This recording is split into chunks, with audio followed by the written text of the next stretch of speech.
والسلام على سيد الرسول وخاتم الأنبياء.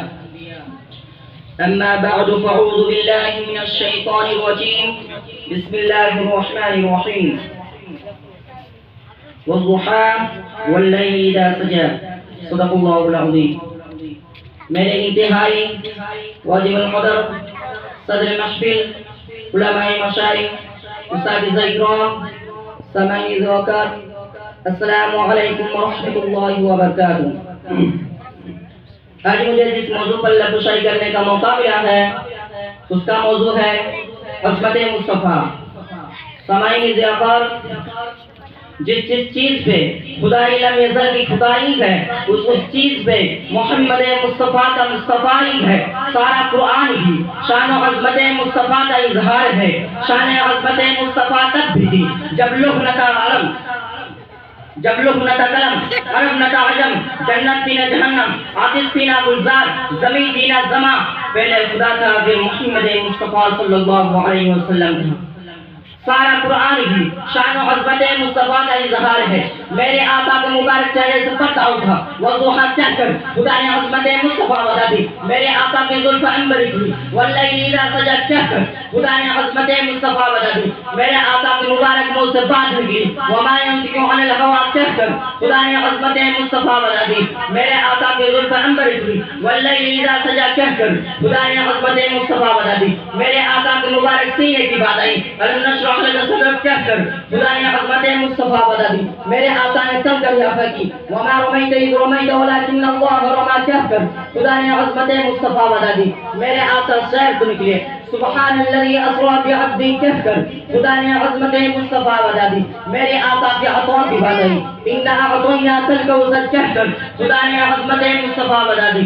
میرے آقا کے انوار و تجلیات کی بات آئی وداعیا الی اللہ باذنہ وسراجا منیرا کہہ کر خدا نے عظمت مصطفیٰ بتا دی. میرے آقا کی رحمت کی بات آئی وما ارسلناک الا رحمۃ للعالمین کہہ کر خدا نے عظمت مصطفیٰ بتا دی. میرے آقا کی نبوت کی بات آئی ما کان محمد ابا احد من رجالکم ولکن رسول اللہ وخاتم النبیین کہہ کر خدا نے عظمت مصطفیٰ بتا دی. میرے آقا کے ادب کی بات آئی یا ایھا الذین آمنوا لا تقولوا رعینا وقولوا انظرنا واسمعوا کہہ کر خدا نے عظمت مصطفیٰ بتا دی. میرے آقا کی عبادت کی بات ہے یا ایھا المزمل قم اللیل الا قلیلا کہہ کر خدا نے عظمت مصطفیٰ بتا دی. میرے آقا کی انوار و تجلیات کی بات آئی وداعیا الی اللہ باذنہ وسراجا منیرا کہہ کر خدا نے عظمت مصطفیٰ بتا دی. میرے آقا کے عطا کی بات آئی لا اقسم بهذا البلد کہہ کر خدا نے عظمت مصطفیٰ بتا دی.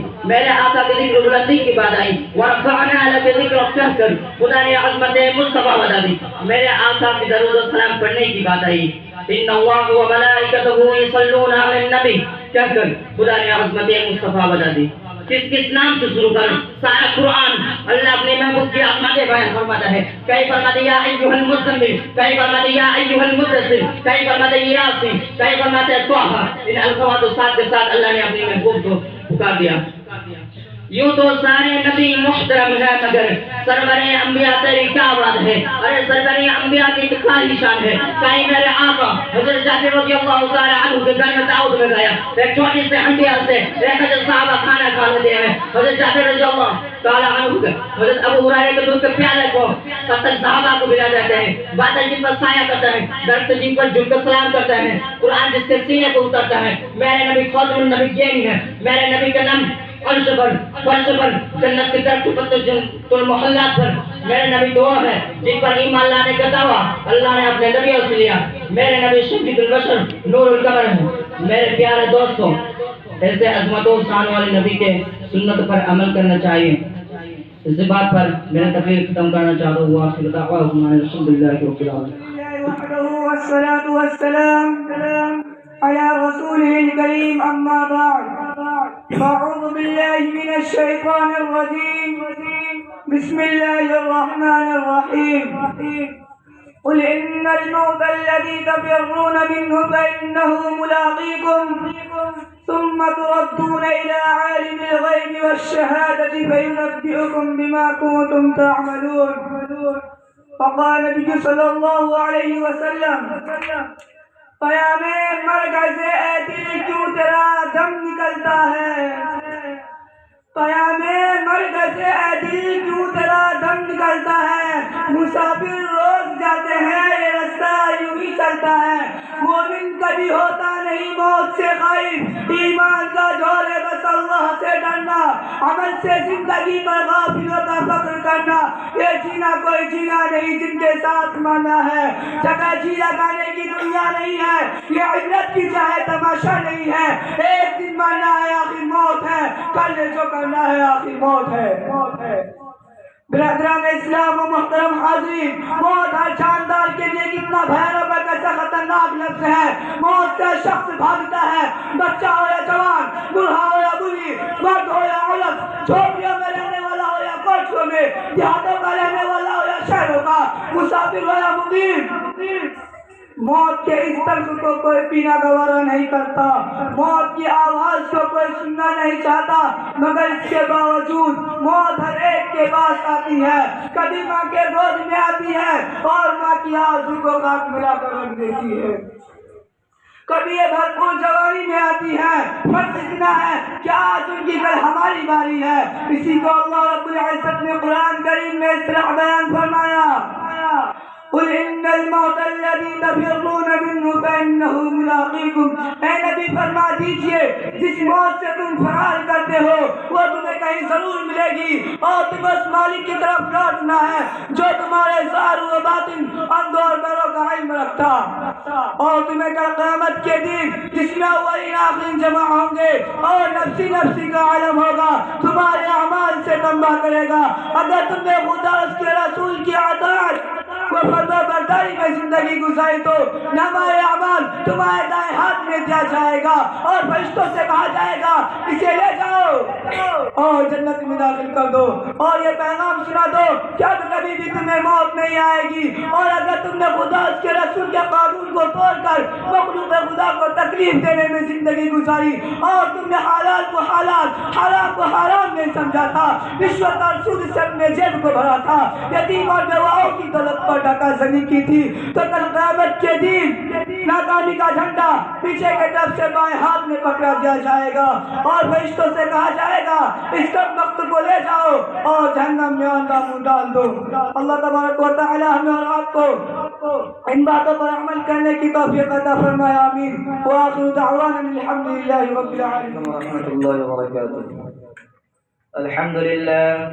الحمد لله كفى والصلاة والسلام على من لا نبي بعده أعوذ بالله من الشيطان الرجيم بسم الله الرحمن الرحيم وما أرسلناك إلا رحمة للعالمين صدق الله العظيم মাদ্রাসা মিফতাহুল উলুম মাহমুদিয়ার কর্তৃক আয়োজিত আজ এই বাৎসরিক প্রতিযোগিতায় উপস্থিত রয়েছেন সম্মানীয় সেক্রেটারি এবং সম্মানীয় সভাপতি সাহেব এবং বিজ্ঞ বিচারক মণ্ডলী সত্তাই সহ পরিচালক ও আমার সামনে বসে থাকা ছাত্র ছাত্র ভাইয়েরা আজ আমি আপনাদের সম্মুখে বয়ান করব সিরাতুন নবী সম্পর্কে তারপরে আমি বক্তব্য দেব ইনশাআল্লাহ আল্লাহ সুবহানাহু ওয়া তাআলা কোরআন মাজিদ মধ্যে বলছেন ওয়া মা আরসালনাকা ইল্লা রাহমাতাল লিল আলামিন হে নবী আমি আপনাকে দুনিয়াতে রহমত স্বরূপ প্রেরণ করেছি শুধু তাই নয় সমস্ত কুল কায়নাত এবং মাখলুকের জন্য আমি আপনাকে দুনিয়াতে রহমত স্বরূপ প্রেরণ করেছি হযরত আদম আলাইহিস সালাম থেকে নিয়ে হযরত ঈসা আলাইহিস সালাম পর্যন্ত লক্ষ লক্ষ নবী প্রেরণ করেছেন হযরত ঈসা আলাইহিস সালাম থেকে নিয়ে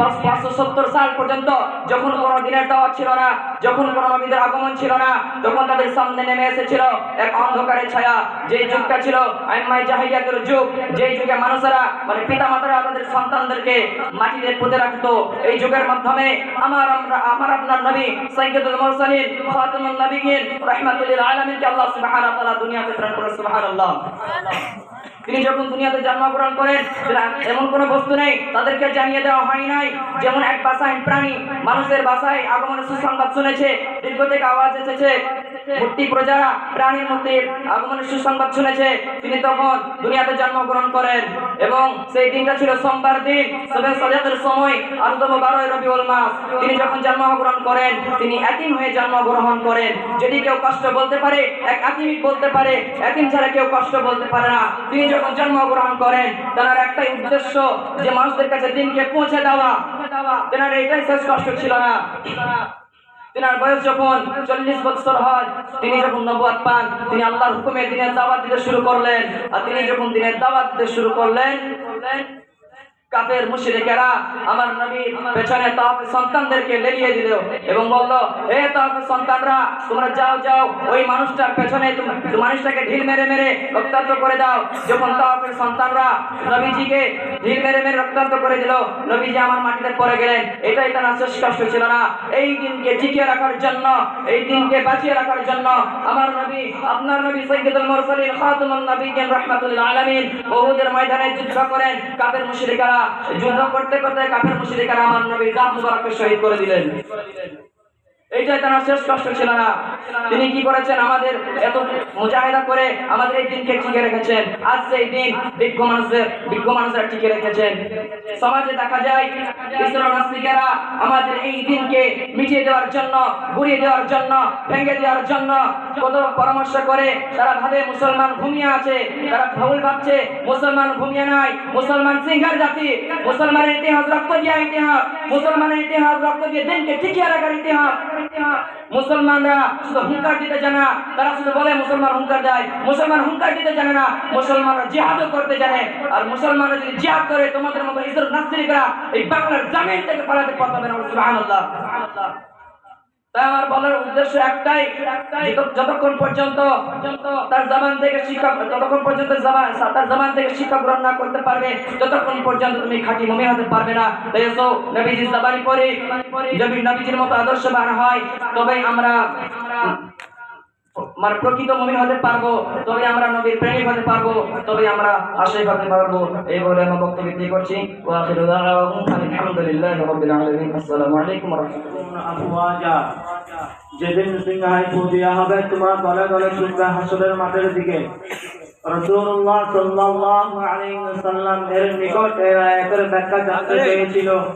কেউ কেউ শুনে রাসূলুল্লাহ সাল্লাল্লাহু আলাইহি ওয়াসাল্লামের পবিত্র চক্ষু দুটো পানিতে ভিজে গেল।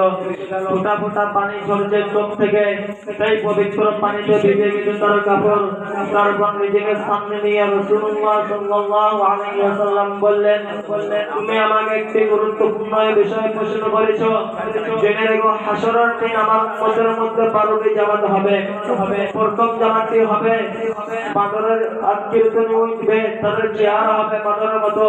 তারা হলো সেই সব লোক যারা মানুষের মধ্যে ঝগড়া, হিংসা, বিদ্বেষ আর অশান্তি সৃষ্টি করত। অথচ আল্লাহ তাআলা বলেন, অশান্তি আর বিদ্বেষের সৃষ্টি করা কোন করা চেয়েও ভয়ঙ্কর। দ্বিতীয় জামাতটি উঠবে সুরের চেহারা নিয়ে।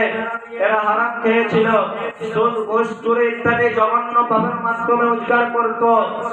তৃতীয় জামাতটি উঠবে অন্ধ হয়ে চলবে, এলোপাতার দিশাহারা হয়ে। এরা অন্যায় বিচার করত, নাই বিচার করে নাই, অবিচার করেছে।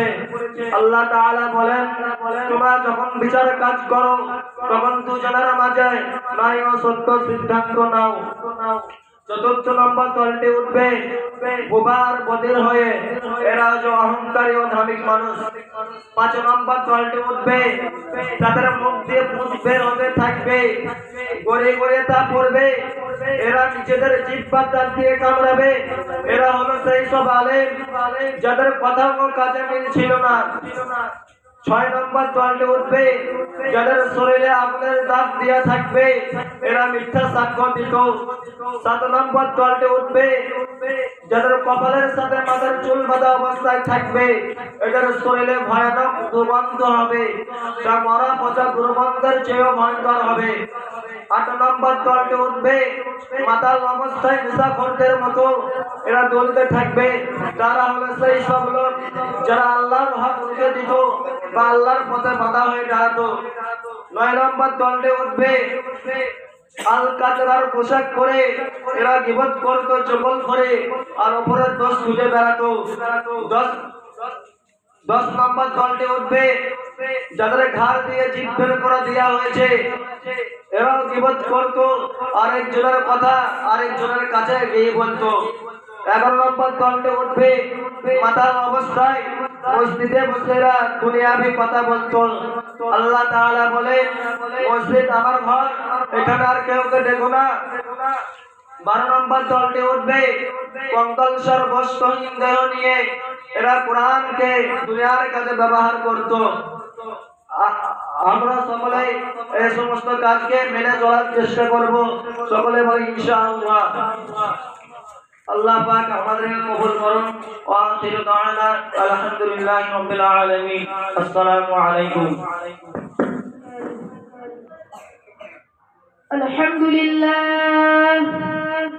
الحمد لله الذي لا يرجى لكشف الشدائد إلا هو، ولا يدعى لرفع المكائد إلا هو، وما مراد العاشقين في الدارين إلا هو، وما مطلوب الواصلين في الكونين إلا هو. المخلوق كلهم ضعفاء لا قوي إلا هو، والناس كلهم فقراء لا غني إلا هو، لا واجد ولا ماجد إلا هو، لا حافظ ولا ناصر إلا هو، غافر الذنب وقابل التوب شديد العقاب ذي الطول لا إله إلا هو. هل من خالق غير الله يرزقكم من السماء والأرض لا إله إلا هو. ومن يملك السمع والأبصار إلا هو، ومن يعلم الجهر والسر إلا هو. موسى على الطور حين ناداه قال لا إله إلا هو. يونس في بطن الحوت حين ناداه قال لا إله إلا هو. يوسف في قعر البئر حين ناداه قال لا إله إلا هو. إبراهيم في نار الحريق حين ناداه قال لا إله إلا هو. ونشهد أن لا إله إلا الله وحده لا شريك له وهو الحي لا إله إلا هو. ونشهد أن سيدنا ومولانا محمدا صلى الله عليه وعلى آله وأصحابه وبارك وسلم. اعلموا أن الدنيا دائرة ولذتها فانية وطاعتها باقية وحاصلها فوت وآخرها موت.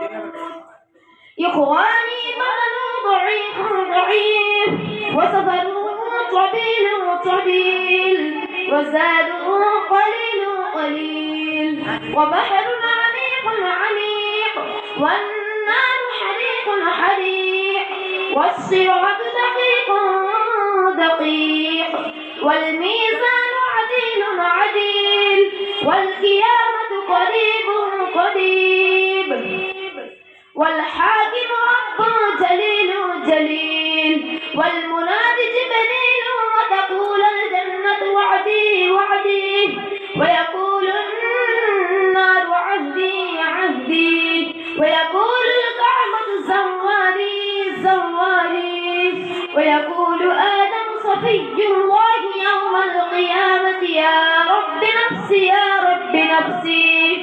ويقول نوح نجي الله يوم القيامة يا رب نفسي ويقول إبراهيم خليل الله يوم القيامة يا رب نفسي ويقول داود خليفة الله يوم القيامة يا رب نفسي ويقول سليمان صاحب المملكة يوم القيامة يا رب نفسي